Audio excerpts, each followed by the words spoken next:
Hello and welcome to episode number 33 of The Gangster. Trying a new thing here. Every now and then I'll pop in for a little video intro. That's my dog. That's the dog of doom right there. I'll pop in for a little video intro and say, hey, I'm not going to do the story so far with video because that's done in the audio. But I am glad you're listening. I hope you are enjoying the story. Don't forget to click like. Don't forget to subscribe if you're seeing this for the first time. Don't forget to click that bell. All the usual crap you hear from people on YouTube. But here we go with The Gangster episode number 33. Enjoy. Welcome to The Gangster, Book 6 in the Galactic Football League series. Written and performed by Scott Sigler. The Gangster is suitable for ages 12 and up and contains graphic violence.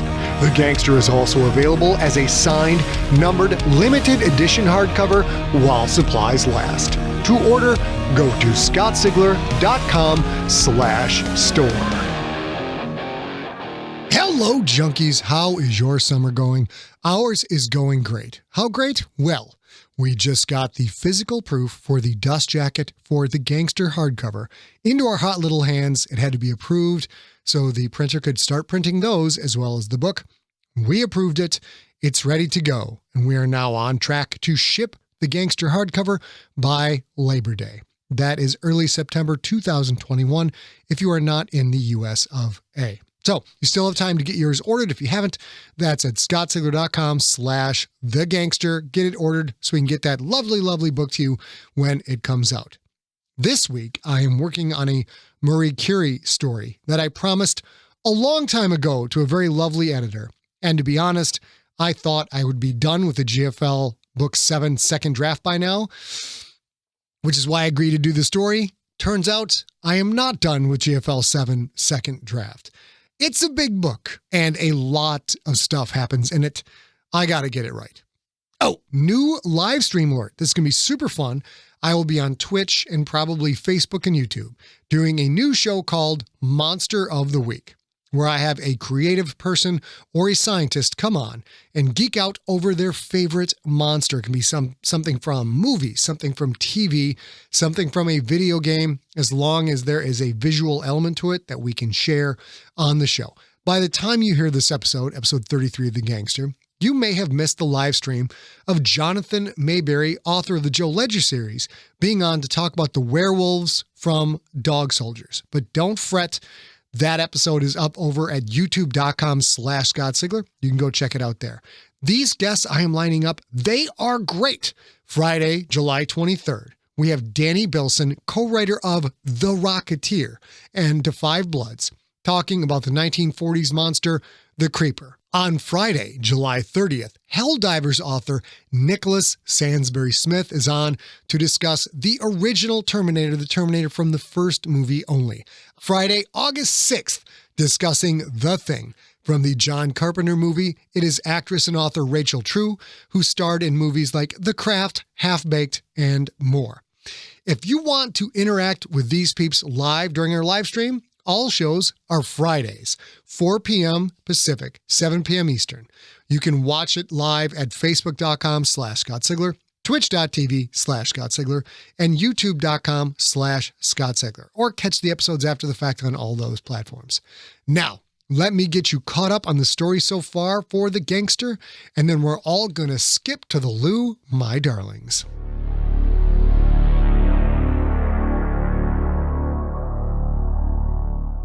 Previously on The Gangster, Quentin and Gredok's rivalry has raged for years. Griedock ratted on Quentin to the Creterakian Empire, exposing the true size of the Church of Quentin Barnes, which led to Quentin's arrest and torture in the Borehole. Now that Quentin has Griedock held captive, what must Quentin do to clear his name? And what must he do to the gangster to protect his future, his life, and the lives of his family? Find out next on The Gangster, episode number 33.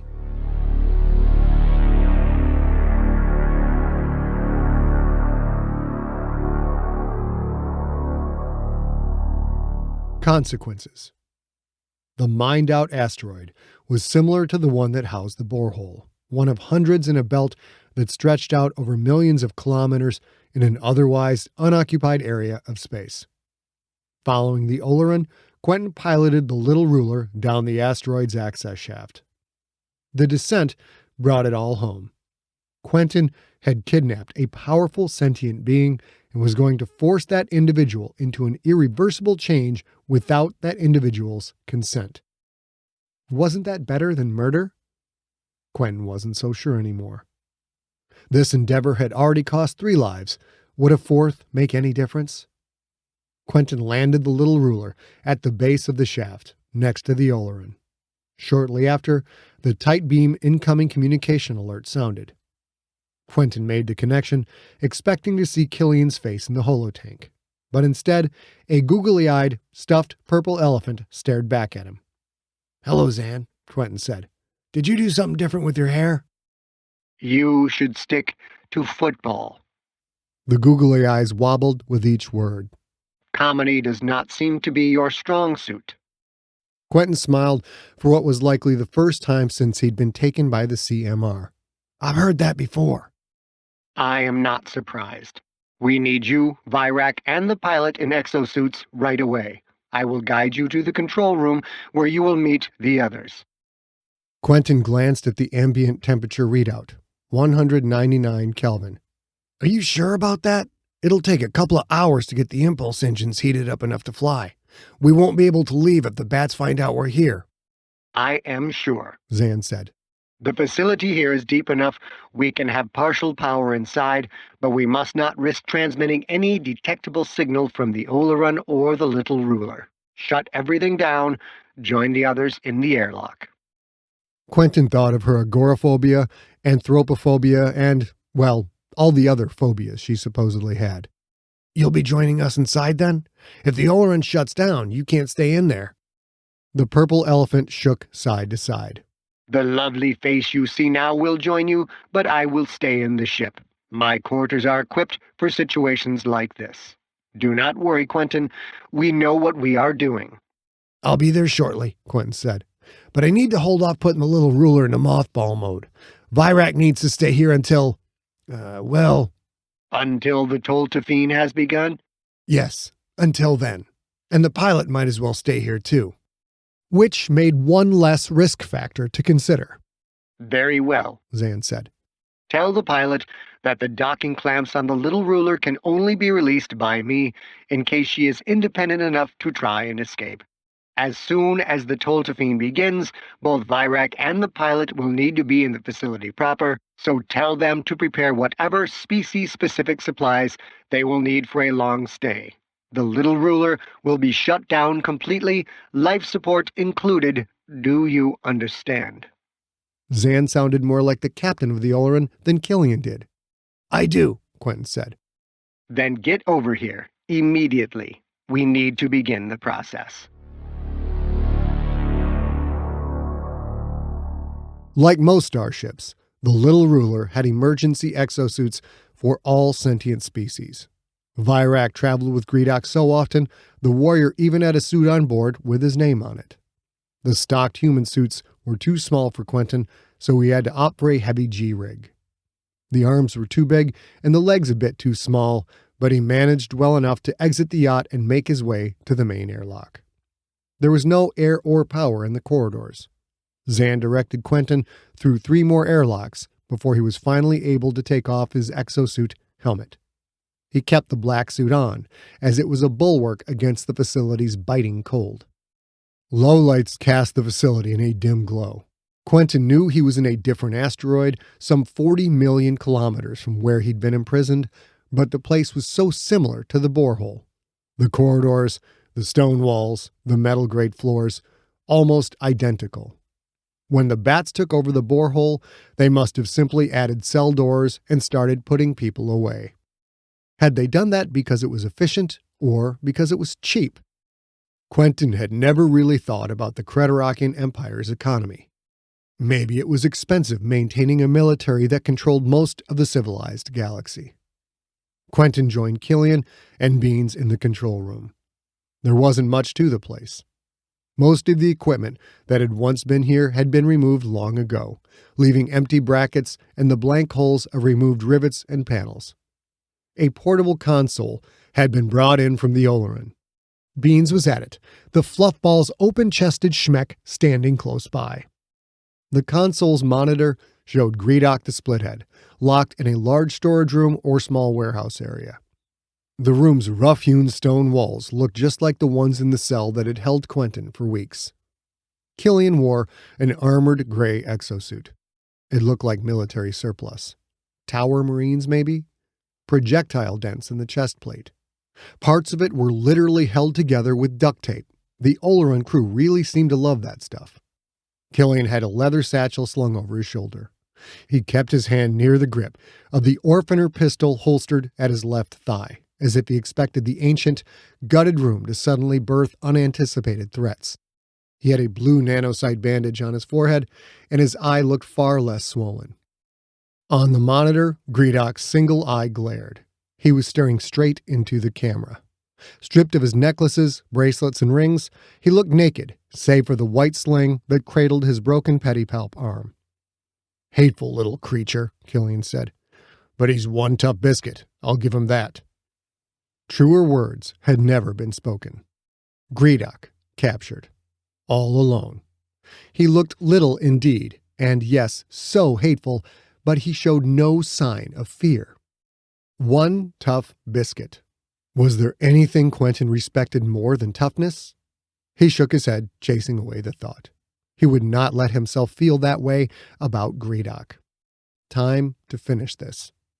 "Let's get this done," Quentin said. Killian nodded. "Masal wants to be there for it. He told me that on the trip here. Multiple times. He's very insistent. Can we trust him not to cause any issues?"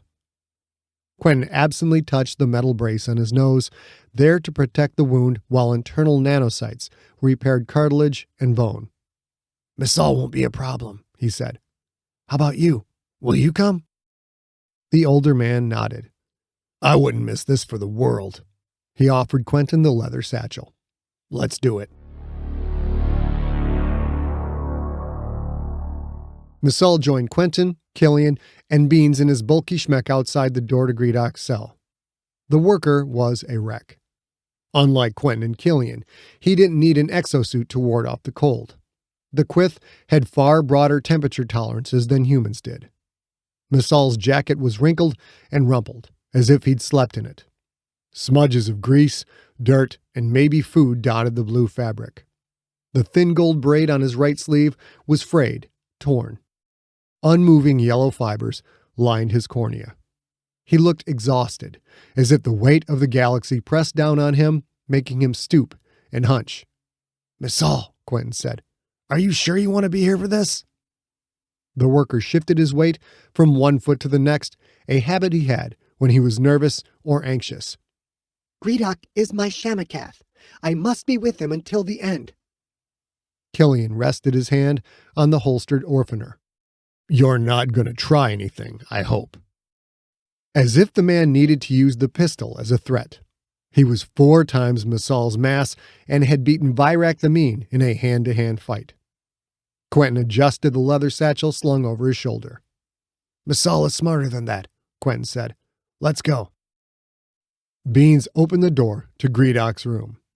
Big, mismatched schmeck feet clumped as Beans went in first, just in case Griedock had planned a last-ditch escape effort.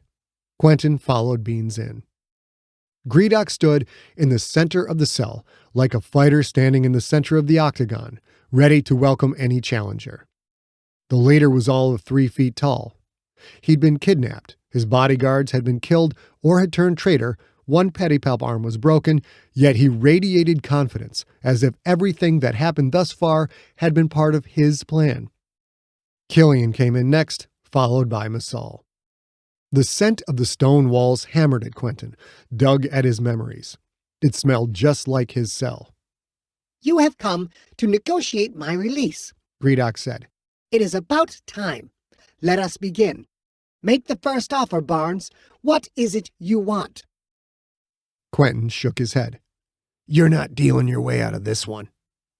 "You brought me all the way to this nameless rock to execute me? Then be done with it, or let us dispense with such pretense. I am a terribly busy sentient and have many things to do. This kidnapping has put me significantly behind schedule.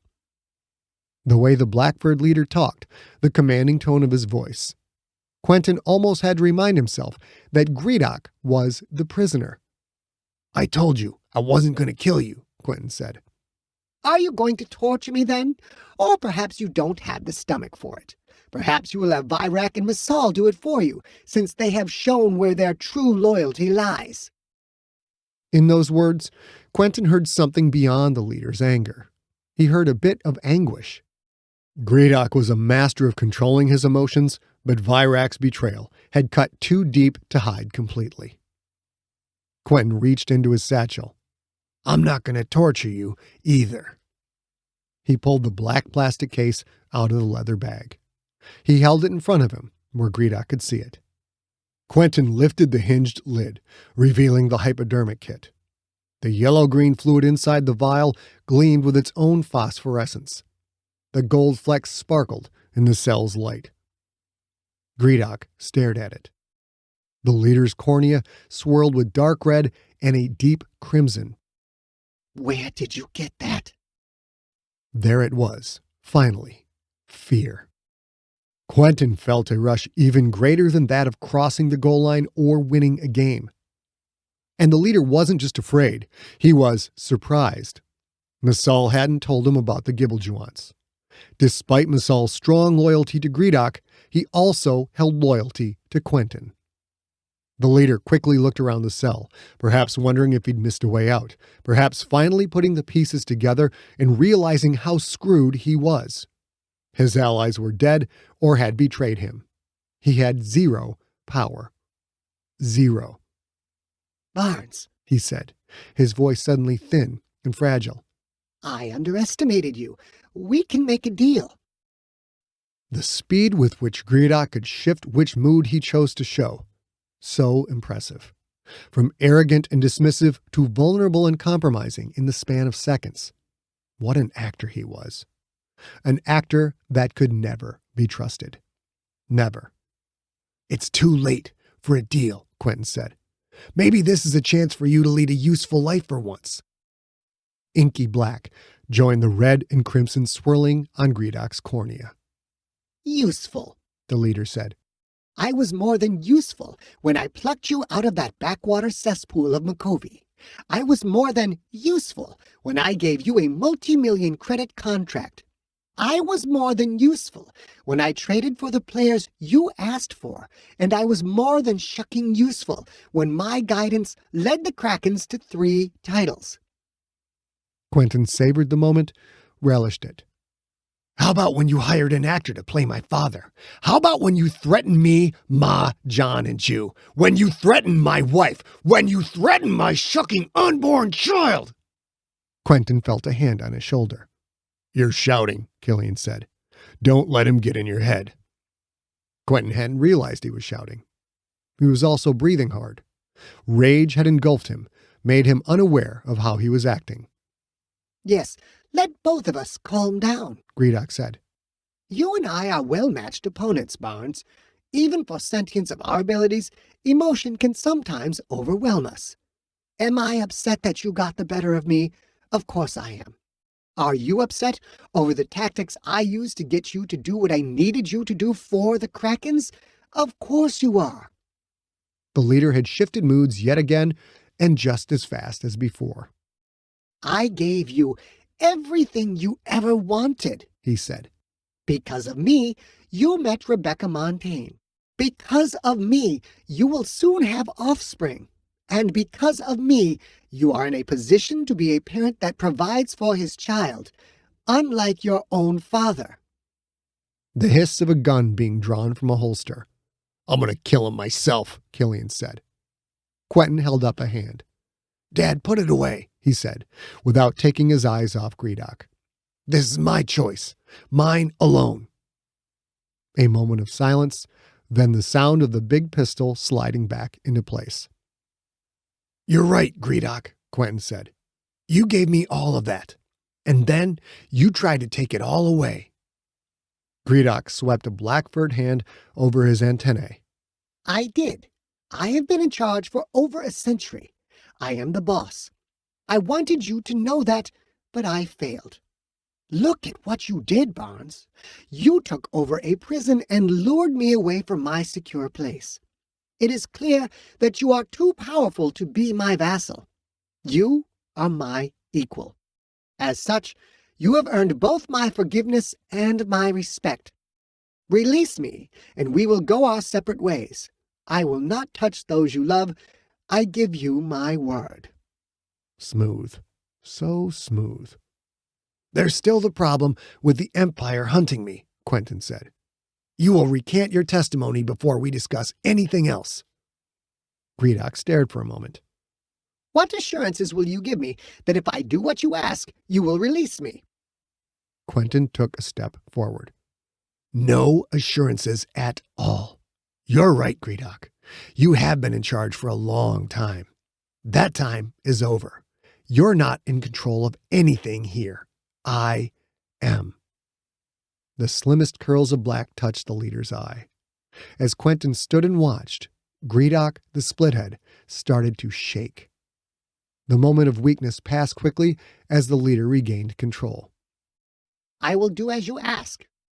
Griedock shifted, slightly raised his sling-held pedipalp. You realize that with this wound, and without my usual jewelry, the authorities may think my confession was coerced. You accept that there is nothing I can do about this fact?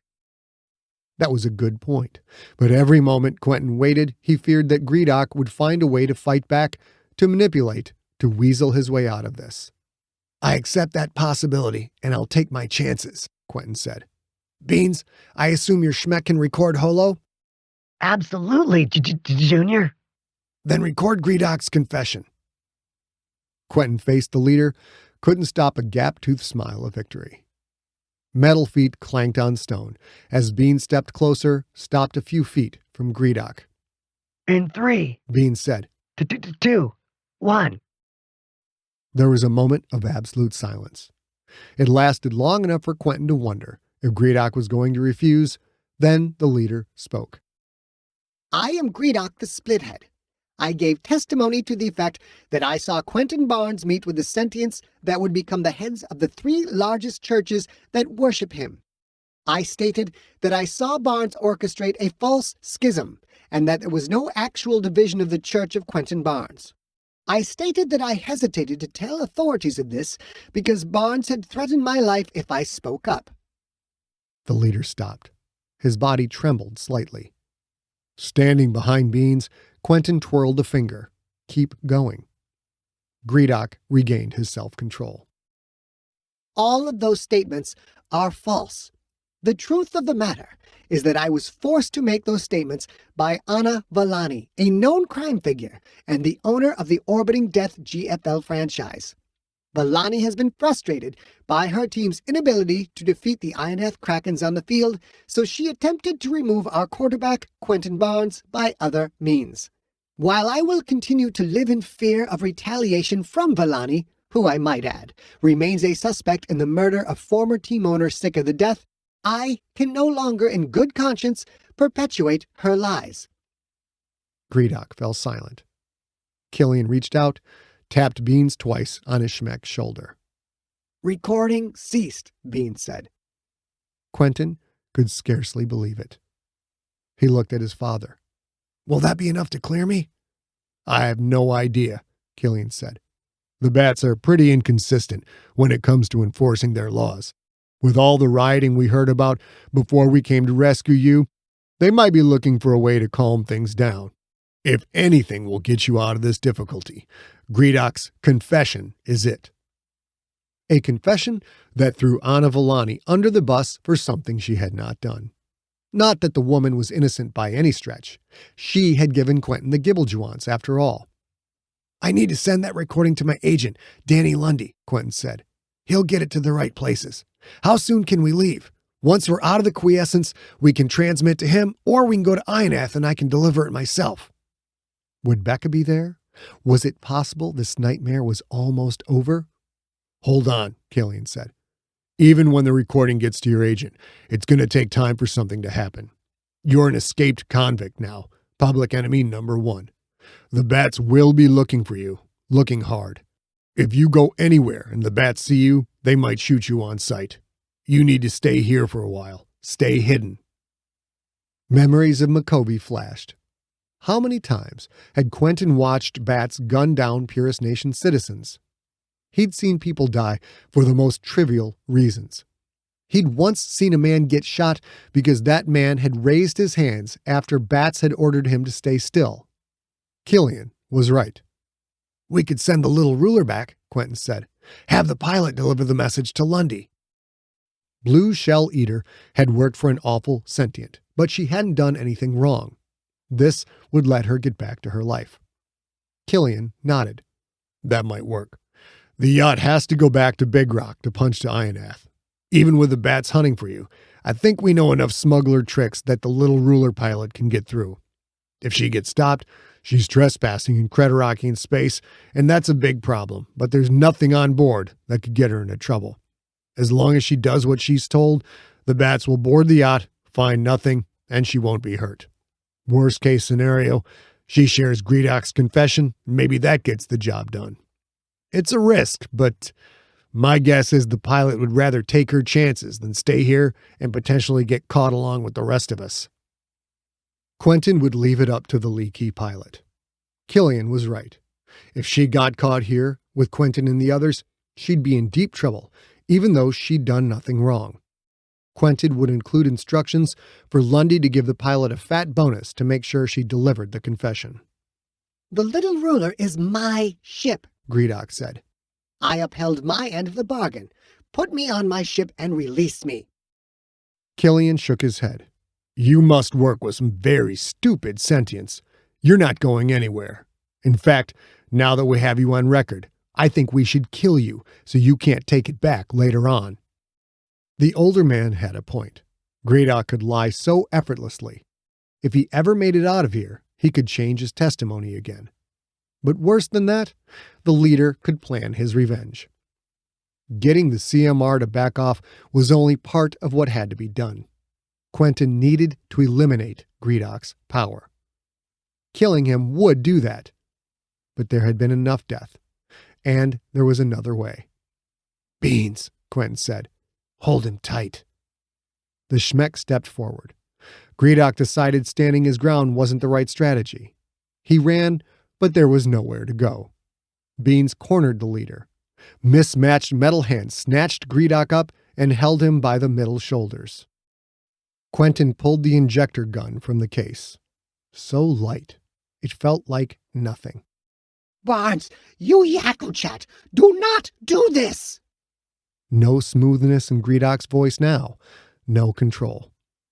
This wasn't the right thing to do, but neither was murder, and doing nothing was as good as signing Becca's death sentence. There was no pure right, no pure wrong, just a maddening gray area with no defined border. Quentin removed the vial. The gold flecks inside the yellow-green fluid reflected the overhead lights. He slid the vial into the injector's chamber, clicked it home, then lightly pressed the trigger until a drop of fluid came out of the pointed tip. "Barnes, you have no honor," Griedock said. "We had a deal." There was no point in telling the leader that no deal had been made. It was this or live in fear forever. "Dad," Quentin said, "hold his upper wrists." The older man did as he was told. Despite the broken pedipalp arm, Griedock struggled, but Killian was far too strong for him. "Do not dare do this to me," the leader said. "This is an abomination." Quentin adjusted his grip on the injector. All he had to do was squirt it into Griedock's mouth, make sure the leader swallowed. Then it was death, transformation, or nothing. And what happened if it was nothing? If that happened, there was no choice. He would have to murder Griedock in cold blood. "You brought this on yourself," Quentin said. "I'm sorry it has to be this way, but I have to protect my family." The leader fought, tried to kick, lurched with everything he had. "Do not do this to me. I do not agree. I do not want this. I do not give consent." Forcing this on Griedock against his will or killing him. Both were evil acts, but changing him would at least let him live. Quentin chose the lesser of two evils. He reached out with his right hand and grabbed Griedock's face. Killian held the leader's thin pedipalp wrists. Little, three-fingered hands open and close, trying to reach for the injector for Quentin's face. Quentin jammed his thumb under Griedock's mouth, pressed up, trying to force open the leader's vertical jaws. Lightly at first, then harder. Harder. Harder. Finally, Griedock's mouth opened. Quentin stuck the hypo in, pulled the trigger. Yellow-green fluid shot into Griedock's mouth. Before the leader could cough or spit, Quentin dropped the injector, used both hands to press the leader's mouth closed to hold it closed. A dribble of sparkling yellow-green dribbled onto the leader's black chest fur. Griedock fought, but he could not free himself. Finally, unable to stop his body's natural reactions, the panicked Quyth leader swallowed. Instantly, the fight went out of him. He sagged. Everyone stood there for a few minutes, still, silent. "Put him down," Quentin said. "Gently." Killian and Bean slowly set the leader on the stone floor. Griedock didn't move. Quentin stared. What had he done? A hand on his shoulder. "It's begun," Killian said. "No going back now, son. We have to let it run its course. Come on." In a daze, Quentin walked to the door. There, he stopped, turned, and looked back at his team owner, at his enemy, at the sentient that had inadvertently taught him so much. His eye closed, Griedock the Splithead lay on the floor, a barely breathing furry lump. Next to him knelt Masal the Efficient. Griedock's lid raised part way, the softball-size eye gazed out. What was that expression? Hatred? Acceptance? Pleading? Quentin no longer cared. "Masal, I have to lock this door," Quentin said. "Come on." The worker answered without looking back. "I will stay here for a while," he said, his voice distant, barely audible. "This is my doing just as much as it is yours." Quentin closed the door and locked it tight.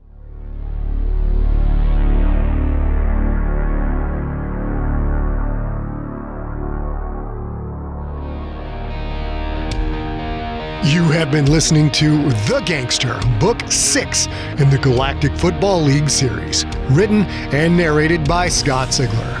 Follow Scott on Instagram and Twitter, where he is at Scott Ziegler, one word, and on Facebook at facebook.com/Scott Ziegler. For more information on the Galactic Football League series and for more free audiobook podcasts, visit scottziegler.com. The Gangster was directed by A. Ziegler, engineered by Steve Rickyberg. Copyright 2020, Empty Set Entertainment. Theme music is the song "They're Watching Me" by the band Superweapon.